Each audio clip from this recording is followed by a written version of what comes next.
Vamos falar aí do nó borromeano.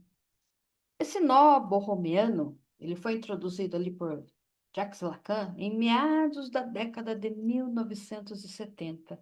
Ele é uma figura topológica, ou seja, ele tem uma estrutura, tá? Topológica, topografia, ok? Essa topologia ela é composta por três anéis entrelaçados. Um exemplo aqui com esses anéis aqui de chave, tá?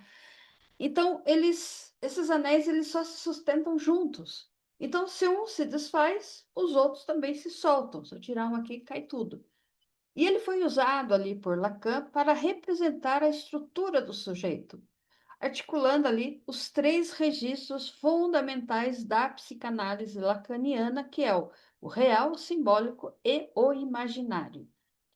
Tá? Então, ali na década de 70, Lacan começa a utilizar a topologia em um dos seus seminários, especialmente no seminário 22º, de 1974 a 1975. O nó borromeano ele surge como uma forma de pensar a consistência do sujeito, sem reduzi-los a uma unidade simples.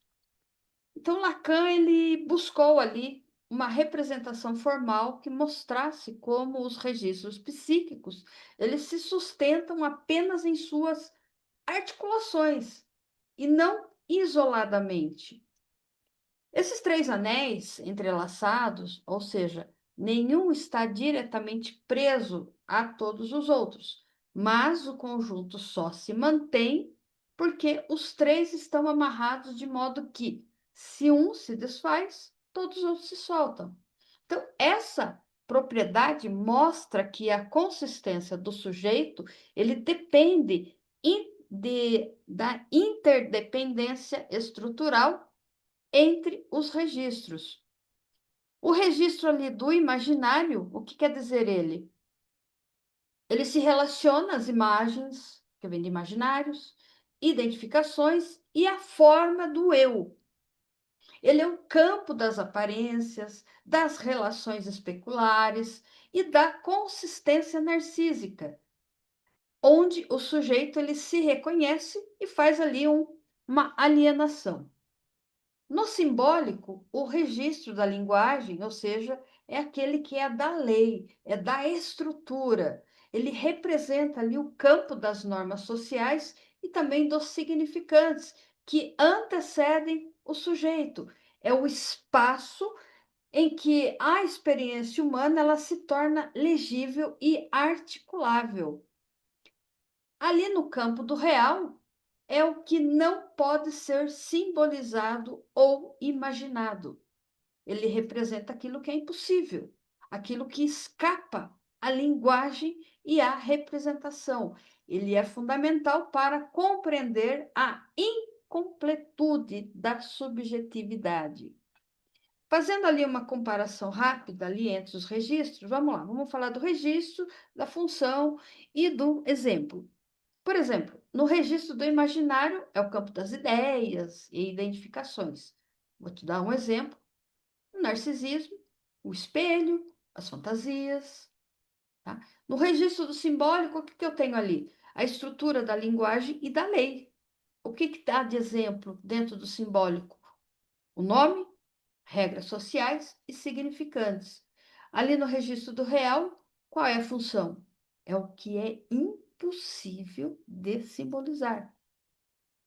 Um exemplo, um trauma, uma falta, aquilo que não se diz. Ali no nó borromeano, mostra que o sujeito ele não é uma essência fixa, mas um efeito de articulações entre registros heterogêneos.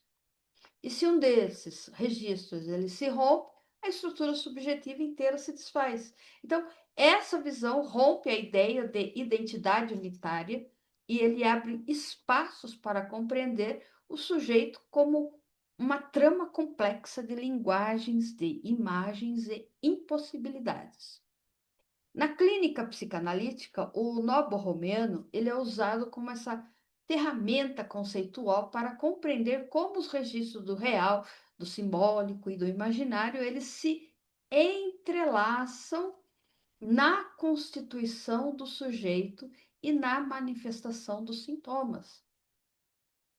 A estrutura dos sintomas, ele pode ser visto como um quarto nó que amarra ali os três registros, né? Amarrando aqui os três registros, sobra, né? Aqui bem no meio, os sintomas. Tá? Então, ele funciona como um ponto de consistência quando há falhas na articulação entre o real, o simbólico e o imaginário.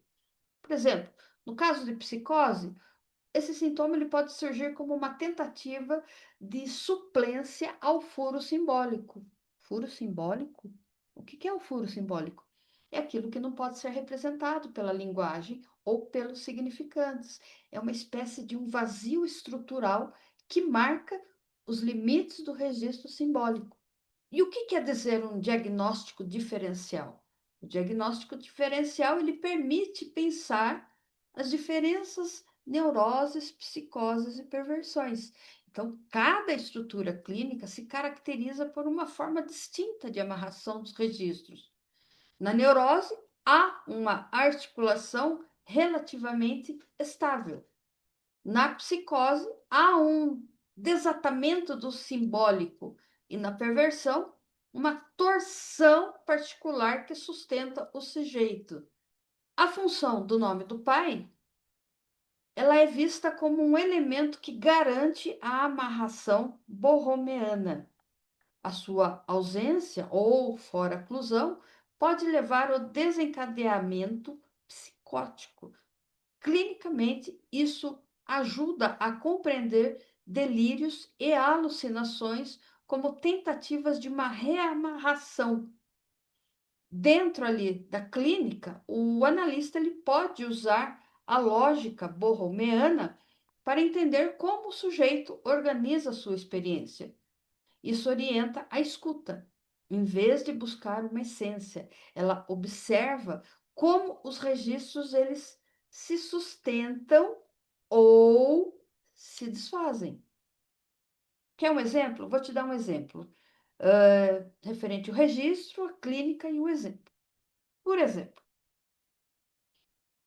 eu tenho um paciente ali que me traz uma questão de rivalidade e de narcisismo. Então, eu percebo que tem ali uma identificação e imagem do eu. Aonde que está registrado isso? No imaginário. Um paciente vem até mim e ele tem ali a questão de regras sociais, a questão de nomeações. Então, eu identifico que aquilo está ligado na lei, na linguagem e significantes, porque eu estou nomeando, eu estou, né, eu não, o paciente está nomeando, ele está trazendo umas regras. E onde que está registrado isso? No simbólico. Tem ali um paciente que me chega, que traz ali alguns traumas, algumas angústias. O que eu posso entender? Que o que ele está me trazendo, traumas, angústia, é algo que é impossível de simbolizar. E onde que está registrado isso? No real. Na minha clínica, por exemplo, vem uma pessoa com uma compulsão, com uma fobia, com delírio. O que a gente pode observar? Que o problema está ali no quarto nó. O que é o quarto nó do nó borromeano? Já que ele é três, o quarto nó, aquele vão que fica, é o sintoma. O nó borromeano, ele mostra que o sujeito, ele não é uma unidade fixa, mas ele é uma amarração dos registros. Na clínica, isso significa que o analista ele não busca curar o sintoma ali, eliminando, mas compreender sua função na sustentação da estrutura subjetiva. Muitas vezes, o sintoma é o que mantém o sujeito amarrado e funcionando, como que se fosse ali uma síndrome de Estocolmo, né? Ele vai manter ali, tá? O nó borromeano, ele mostra que o sujeito ele não é essa uma essência fixa, mas um efeito de articulação entre esses registros heterogêneos. E se um desses registros ele se rompe, a estrutura subjetiva inteira ela se desfaz. E essa visão ela rompe com a ideia de identidade unitária e abre espaço para compreender o sujeito como uma trama complexa de linguagens, de imagens, de impossibilidades. Ali na clínica, o nó borromeano ele é usado sim como uma ferramenta conceitual para compreender como os registros do real, do simbólico, imaginário, eles se entrelaçam nessa constituição do sujeito. O que é o sujeito? O sujeito é o RSI, o real, o simbólico e o imaginário. São esses três elos. E o que seria o quarto elo? Sintomas. Que os sintomas ele pode ser visto ali como esse quarto nó que amarra ali esses três registros. E ele funciona como um ponto de consistência quando há falhas na articulação entre esses três. Por exemplo, ali no caso da psicose, esse sintoma ele pode surgir como uma tentativa de suplência ao furo simbólico. É aquilo que pode ser representado. Tá? E ele vai ali permitindo pensar as diferenças entre a neurose, a psicose e a perversão. E cada estrutura clínica ela se caracteriza por uma forma distinta de amarração desses registros. Tá? Ali, no nome do pai, ele é visto como elemento que garante essa amarração borromeana. Dentro da interpretação, o analista ele pode usar a lógica dessa borromeana. Aí agora você vem e me pergunta de onde que surgiu esse nome nó borromeano. Vamos lá. O nó borromeano, ele vem ali da família aristocrática italiana Borromeu, que viveu entre os séculos XV e XVI. Então, eles tinham um brasão, né? Um símbolo ali de três anéis entrelaçados, que ele foi ali usado em construções, igrejas e palácios ligados à família. A família Borromeu, ela era de uma poderosa linhagem de Milão, com forte influência política e religiosa. E esses três anéis entrelaçados que tem ali no brasão da família, ele representa a união, a força e a família.